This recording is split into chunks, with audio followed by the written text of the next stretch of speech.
चलते हैं जी आगे। बात जरा सोबत जम्मू की नहीं बल्कि जम्मू कश्मीर की ही करते हैं, क्योंकि जम्मू कश्मीर की सियासत पिछले कई दिनों से काफी ज्यादा गर्म है। गर्म इसलिए है क्योंकि मेंबर असेंबली महराज मलिक पर पब्लिक सेफ्टी एक्ट लगा और पब्लिक सेफ्टी एक्ट के बाद उन्हें जेल भेज दिया गया। जेल भेजने के साथ ही डोडा, किश्तवाड़, जम्मू और श्रीनगर के अंदर सियासत में गर्माहट देखने को मिली। लोग सड़कों पर भी आए। ताम इस बीच खबर यह है कि आज भी डोडा का आज चौथा दिन है जब डोडा के अंदर बंदिशें आयद रहेंगी। स्कूल, कॉलेज फिलहाल इतवार तक बंद रखने का फैसला ले लिया गया है क्योंकि आज रेस्ट्रिक्टेड छुट्टी हॉलीडे भी है। महराज मलिक जो आम आदमी पार्टी के एमएलए हैं, इन पर पब्लिक सेफ्टी एक्ट लगाया गया है और इन पर यह इल्ज़ाम है कि ये थ्रेट है, कि ये ख़तरा है अमन कानून के लिए।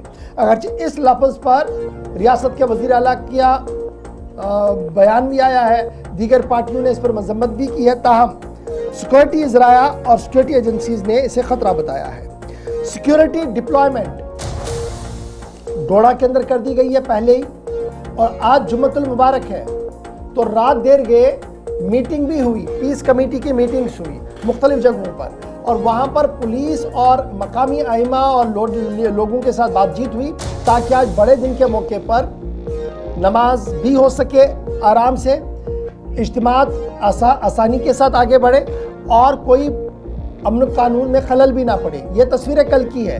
संजय सिंह श्रीनगर के अंदर मौजूद थे, प्रेस कॉन्फ्रेंस करना चाहते थे, नहीं जाने दिया गया बाहर। फारूक अब्दुल्ला मिलने आए तो हंगामा, सीधी सी बात थी, फुटेज आनी थी तो फुटेज सामने आई कि फारूक साहब बाहर है, संजय सिंह कुर्सी पर चढ़े हुए हैं और गेट के अंदर से बात करते हुए नजर आ रहे हैं। तो इन खबरों के बीच अभी की सबसे बड़ी खबर कि आज भी यहाँ पर रेस्ट्रिक्शंस रहेंगी, आज भी सिक्योरिटी को हाई अलर्ट पर कर दिया गया है। कल एक छोटा सा धमाका भी हुआ था, उसकी भी पुलिस तहकीकात कर रही है। कुछ लोगों को एहतियातन अपने साथ भी रात देर गए पुलिस ले गई थी। ताहम आज जुम्मतुल मुबारक है और आज के दिन सूरत हाल किस तरीके की है, आज सुबह सुबह सीधे अपने नुमाइंदे विकास के पास चलेंगे। विकास जरा अपडेट कीजिएगा, आज चौथा दिन है और आज चौथे दिन के मौके पर आज फ्राइडे भी है। इतलात और ख़बर यह है कि रेस्ट्रिक्शंस कंटिन्यू रहेंगी और बड़े इज्तिमात के बदले छोटे छोटे इज्तिमात होंगे। नमाज की छोटी छोटी मस्जिदों के अंदर नमाज पढ़ाई जाएगी और साफ कर दिया गया प्रशासन की तरफ से किसी को भी रखना डालने की इजाज़त नहीं होगी।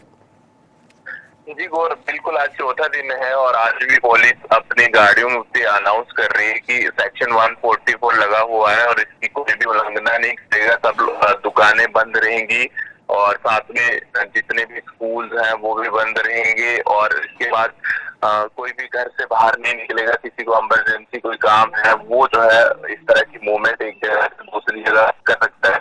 तो ऐसे में कल एक मीटिंग भी बुलाई गई थी जहाँ पे डीआईजी श्रीधर पाटिल भी थे और डीसी डोडा खुद वहाँ पे थे डोडा, और उनके साथ वहाँ पर मीटिंग की गई थी। जितने आज फ्राइडे है क्योंकि लोग इकट्ठा होंगे, ऐसे में जितनी भी अपने आस पास वाली मस्जिद है वहीं पे नमाज अदा की जाए और उसके बाद कोई इस तरह का कोई प्रोटेस्ट या इस तरह की कोई चीजें ना हो और कोई इकट्ठा ज्यादा लोग 4 या 5 लोग इकट्ठा ना हो, इस तरह की चीजें बताई गई। और उसके बाद जो खैर थे मस्जिद के, उन्होंने बताया कि ठीक है हम इसी तरह का करेंगे भी और अपने लोगों को इस तरह की। अच्छा विकास, ये बताइएगा जो महराज मलिक का घर है, गांव है, वहाँ की क्या कुछ सिचुएशन है? क्योंकि आज भी इंटरनेट डाउन है और मोबाइल कॉलिंग बड़ी मुश्किल से उस इलाके के अंदर हो रही है। अगर जो डोडा में वक्फे से कॉल जा रही हैं, लेकिन जो उनका रिहायशी इलाका है जहाँ से वो बिलोंग करते हैं वहाँ पर कॉलिंग को भी रोक दिया गया है। इस तरीके की इतलात आ रही है और इंटरनेट तो मुकम्मल बंद है।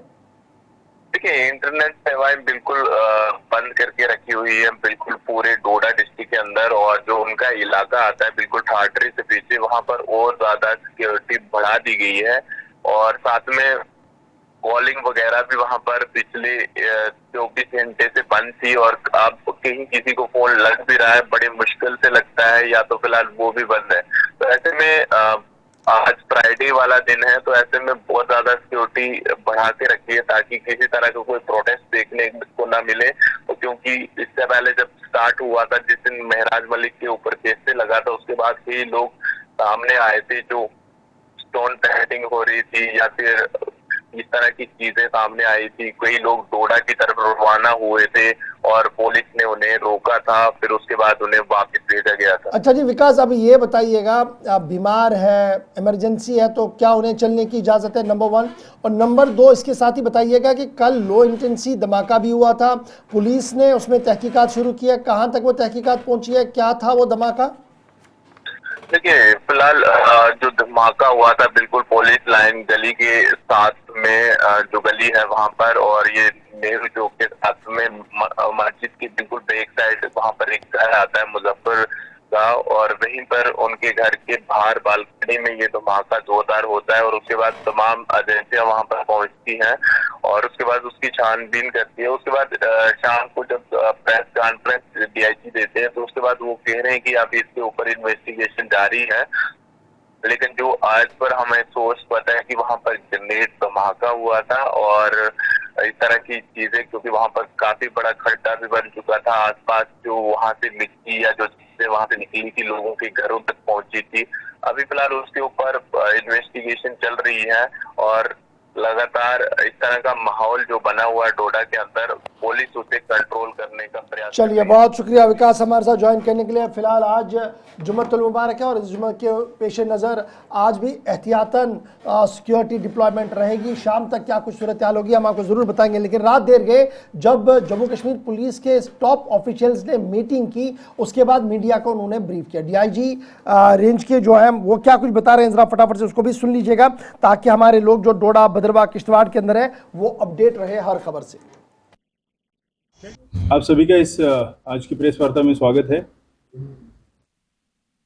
हम यहाँ पे डोडा में, मैं डीआईजी डोडा किश्तवाड़ रामबन और एसएसपी डोडा, आपके माध्यम से सभी लोगों को कुछ जानकारी शेयर करना चाहते हैं, इसलिए आज हमने आपको बुलाया।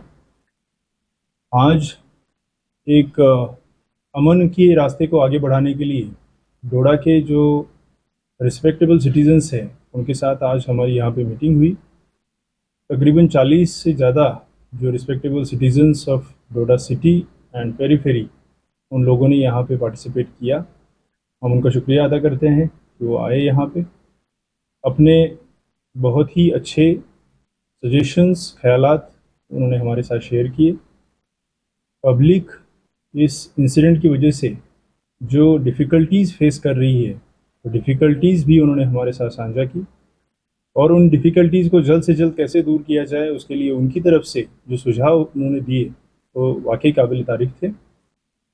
डिटेल्ड 1 घंटे भर के डिस्कशन के बाद बहुत सारी जो चीज़ें हैं उनको हल करने की तरफ हम आगे बढ़े हैं और ये हमारे लिए बहुत ही इम्पॉर्टेंट कॉन्फिडेंस बिल्डिंग मेजर है।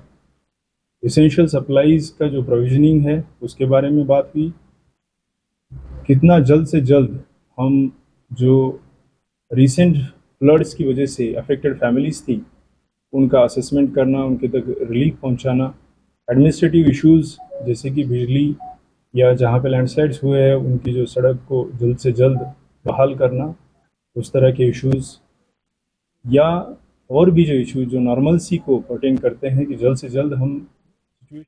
हालात पुरअमन है और पुरअमन हालात के बीच उम्मीद यह है कि राहत और बाज़ाबातकारी के प्रोग्राम को बहुत जल्दी आगे बढ़ाया जाएगा। फिलहाल